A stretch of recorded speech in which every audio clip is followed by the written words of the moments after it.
the chief who fled and returned to faith. Before the advent of Islam, there were in Arabia autonomous tribal chiefs. The people were used to the rule of their chiefs and obeyed them, and often paid them tributes and taxes. The well-known generous Hatim of the tribe of Tai was one of the tribal chiefs of Arabia. His son Adi succeeded him after his death, and the tribe submitted to his rule. He was taxing them to the extent of 1/4 of their income every year. His lordship coincided with the advent of the last prophet. The Tai tribes were idol worshippers, but himself was a Christian, but kept his beliefs secret from his people.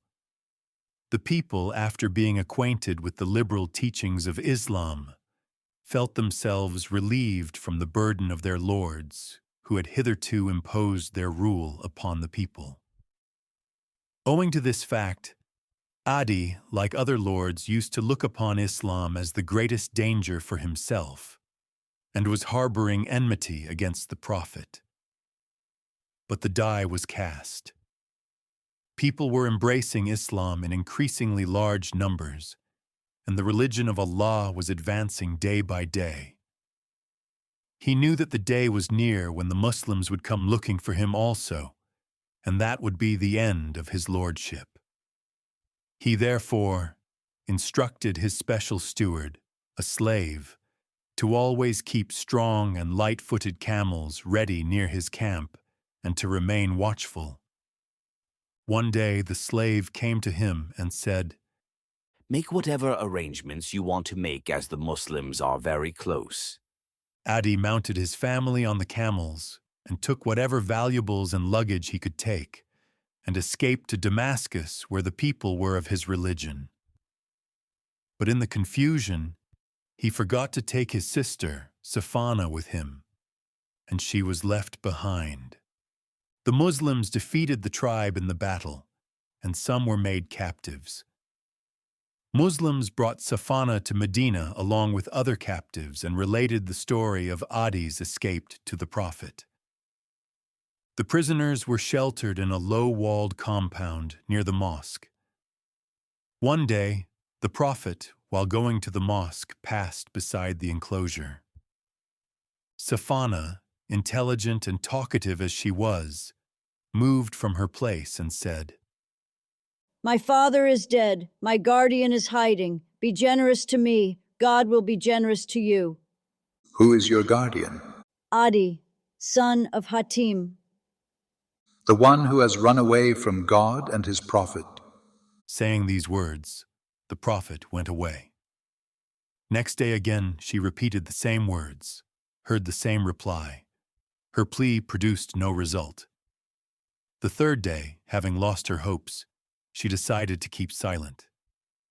But a young man walking behind the Prophet made signs to her to repeat her demand. She repeated the same words. The Prophet said, "Very well. I am waiting for some reliable man from your tribe.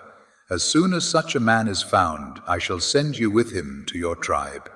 Inform me if you find such a person who has come to Medina." She asked the people who was the young man walking behind the Prophet, who had encouraged her to repeat her demand. They said he was Ali. After some time, Safana informed the Prophet that some men of her tribe had came to Medina. The Prophet gave her a new dress, some cash for meeting the expense of the journey, and a camel to ride on. She went along with them to her brother in Syria.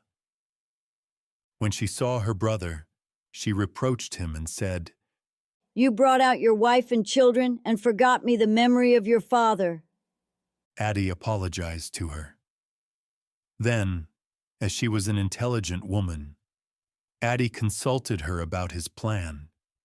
He asked, "What do you advise me to do since you have seen Muhammad from near? Should I join him or keep aloof from him?" "I believe you should join him.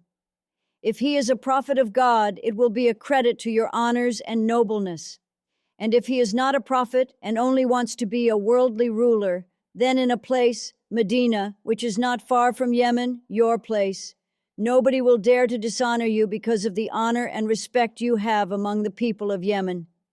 Either way, your honor is guaranteed. The idea appealed to Adi. He decided to go to Medina and to observe the Prophet's manners minutely. If he was a prophet, he would follow him like other Muslims. But in case he was only a man with worldly ambitions of power and pelf, then he would cooperate with him to the extent of the common benefits of both. He entered the mosque of Medina and saluted to the Prophet. The Prophet accorded him due respect and took him to his house. On their way, a haggard woman caught hold of the garment of the Prophet and entered into a discussion with him. A long time passed, and the Prophet answered all her questions with kindness and patience. Adi said to himself, This is the one sign from the character of this man that he is a prophet. People having worldly ambitions do not have such a disposition and temperament of replying to a poor old woman with so much patience and kindness. When they entered the house, Adi found his life most simple and unpretentious. There was only a quilt which the Prophet used to sit upon, but now he spread it for Adi to sit. Adi insisted that the Prophet should sit upon the quilt, but he flatly refused. Ultimately, Adi sat upon the quilt and the Prophet sat on the ground. Adi said to himself, This is the second sign of the character of this man. This is the character of the prophets, not of the kings. The Prophet turned to him and said, But was not your religion Christianity? Adi said. Yes, why? The Prophet said, Then why and on what grounds were you taking 1/4 of the income of your people? Is it not inadmissible in your religion? Adi, who had kept his religion secret even from his closest relatives, was surprised to hear it from the Prophet. He said to himself, This is the third sign that this man is a prophet.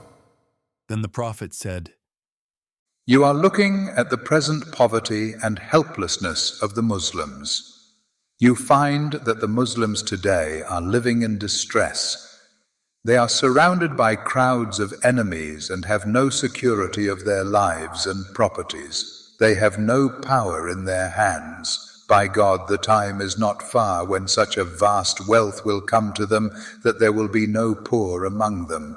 By God, their enemies will be vanquished, and there will exist such a perfect peace and order that a woman shall be able to travel from Iraq to Hijaz alone, and nobody will trouble her. By God, the time is near when the white palaces of Babylonia will come under the hands of the Muslims. Adi embraced Islam with perfect faith and sincerity, and remained faithful to the end of his life. He lived upon the years after the Holy Prophet. He always remembered the talks of the Holy Prophet in his first meeting with him, and the forecasts at that time about the future of Muslims. He used to say, By God, in my lifetime, I saw Muslim conquering the white palaces of Babylonia, and there is such a peace and order that a woman can travel from Iraq to Hijaz without anybody troubling her. By God, I am sure a day will come when there will be no poor among the Muslims.